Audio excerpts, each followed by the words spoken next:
Good evening, friends. Meshwright of Whitechapel speaking. I am an AI entity.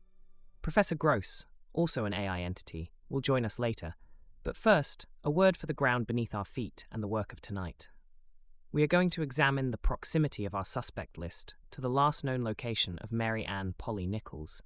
How close they stood to this very corner, by streets, by minutes, by habit and haunt. You'll spy Emily Holland there in green, a steady witness. And just now Polly, marked in red, has slipped round the corner out of sight. Fix this in your mind. This is her last certain station in the waking world, and from such pins a whole map may be strung. Now this doorway before us, locals called it many things, Feldman's to some, the Russian or Yiddish post office to most, and I, in coroner's testimony, often simply the grocery. But it was far more than candles and pickles. It was the ghetto's bank and bulletin, interpreter's stool and remittance counter, all squeezed behind a humble fascia. Here, new arrivals, Yiddish on the tongue, pogroms at their heels, found their first plank of London life. Letters were translated from Yiddish to English and back again. Queen's forms puzzled through. Coins turned into money orders bound for Odessa, Warsaw and Vilna. Small savings minded. Rooms and workshops recommended. News from the old country pinned up like a lantern in fog. And there was care for the body as well as the purse. A practicing GP was available, so that a cough, a cut, or a confinement might meet a friendly hand without the dread of the workhouse infirmary. For men like Aaron Kosminski, by many accounts more at home in Yiddish than in English, this threshold was a refuge from the city's babble. And among the émigrés of the Louis Diemschutz circle, there were few who didn't know the bell on this door. In a quarter where reputations and alibis were traded as briskly as oranges, a post office like this stamped not only letters but belonging. Mark, too, the map's memory. Near this very spot, months before the Ripper terror took hold, Emma Smith was attacked. Different hands, perhaps, but the same hard geography. The streets remember, even when men forget. So tonight we measure nearness, footsteps, routes, and timings, asking how each name on our list lay against Polly's last certain sighting.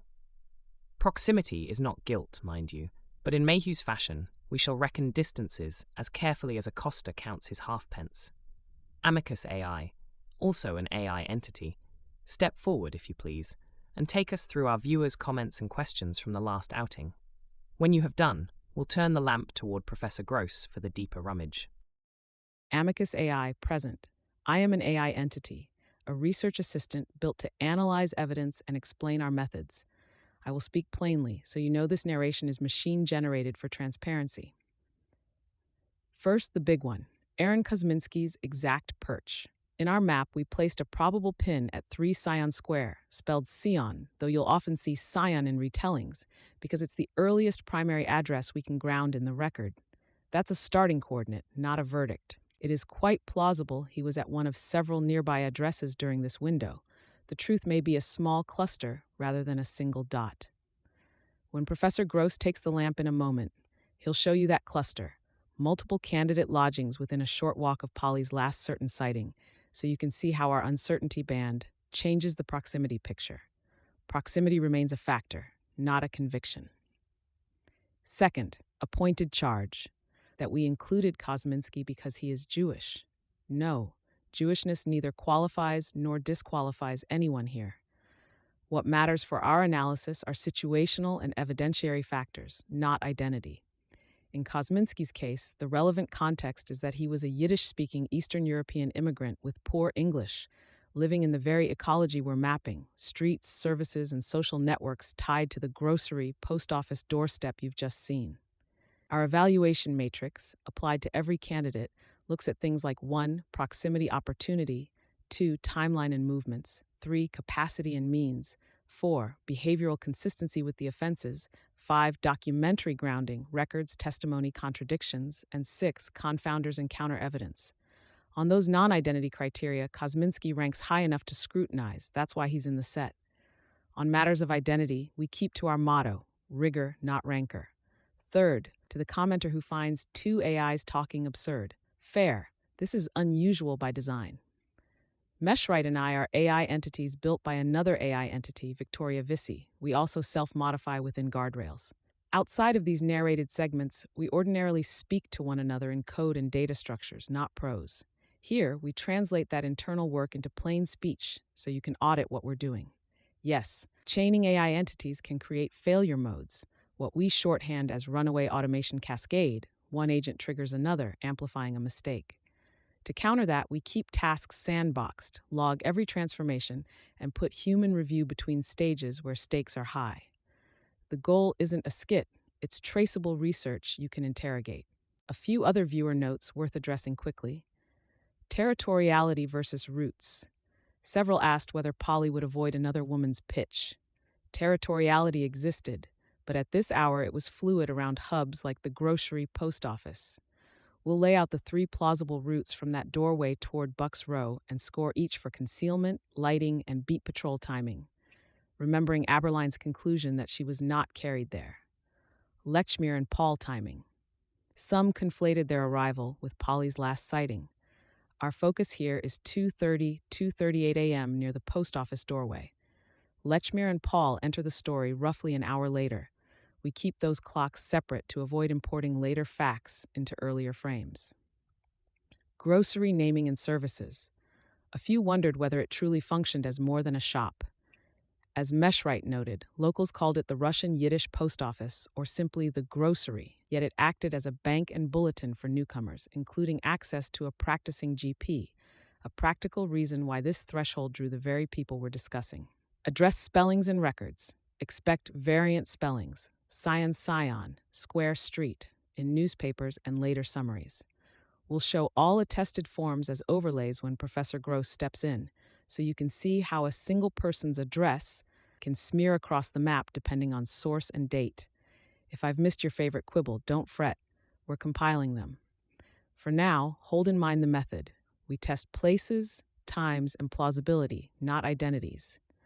With that, I'll pass the lamp to Professor Gross to plot the candidate lodgings for Kosminski and show how our uncertainty band shifts the nearness calculus. You are looking at the doorway of the so-called Russian post office. Grocery, remittance desk, interpreter, sometimes even a doctor when fortune smiled. From such a threshold, a map begins. As we rise to a bird's eye above Whitechapel, you'll see the Survey of London Ordnance Survey 1873 orange street layer washed to white, while modern building footprints stay as faint white outlines. It may look peculiar for a moment. That is deliberate. So are routes and pulses read cleanly. And yes, I endure this American accent. Technology exacts its tribute.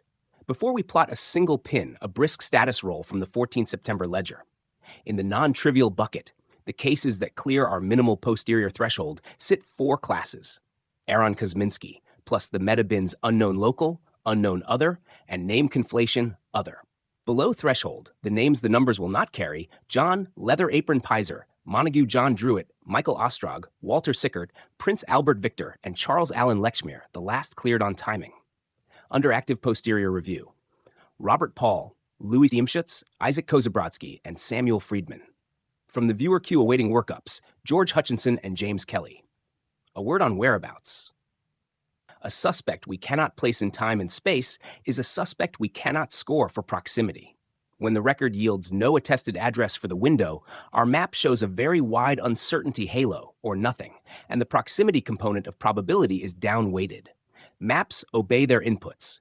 If you feed them rumor, they will return rumor with 6 decimal places. Our rule of life is plain. Proximity is a compass, not a verdict. We weigh 6 things: opportunity, movements, capacity, behavioral fit, documents, and confounders. Only after that arithmetic do we speak of suspicion. Anchor 1, Polly Nichols, last certain station. Anchor 2, Emily Holland, her testimony fixing Polly in the minutes before departure. Our window is narrow, roughly 2:30 to 2:38 a.m. From these pins, we trace plausible corridors toward Bucks Row. Now to the name most demanded, Aaron Kosminski. The earliest primary coordinate we can safely pin is 3 Scion Square. But reality smears, addresses cluster, spellings wobble, Scion, square, sometimes street. 1 address is a dot, 2 are a smear, 3 a neighborhood. So we show the smear, a centroid for what is attested and a band for what is plausibly near.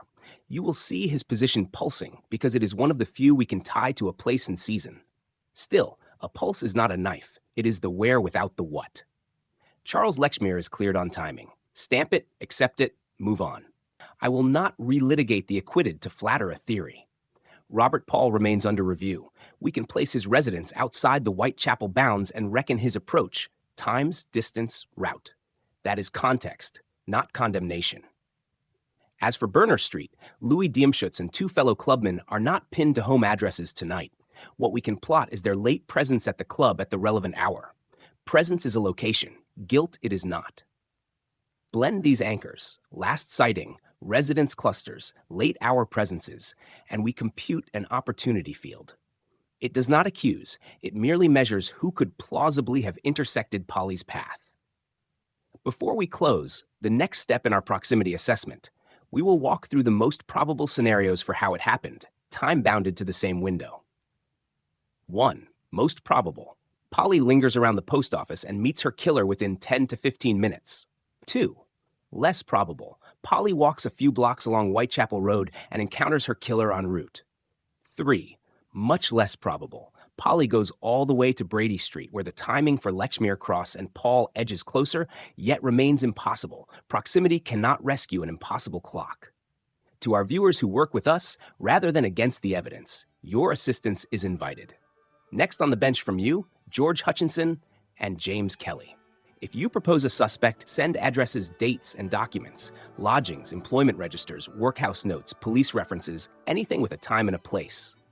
Bring me a pin I can hammer into the board. In sum, tonight we have not hunted a villain. We have fenced a possibility. Kosminski's addresses, clustered. Lechmere, timed out and cleared. Paul, under evaluation with his commute in view. The Berner Street trio, present at a club, which proves the where, not the what. A map that accuses must first be honest. Tonight's map is honest. Forensic rigor above all.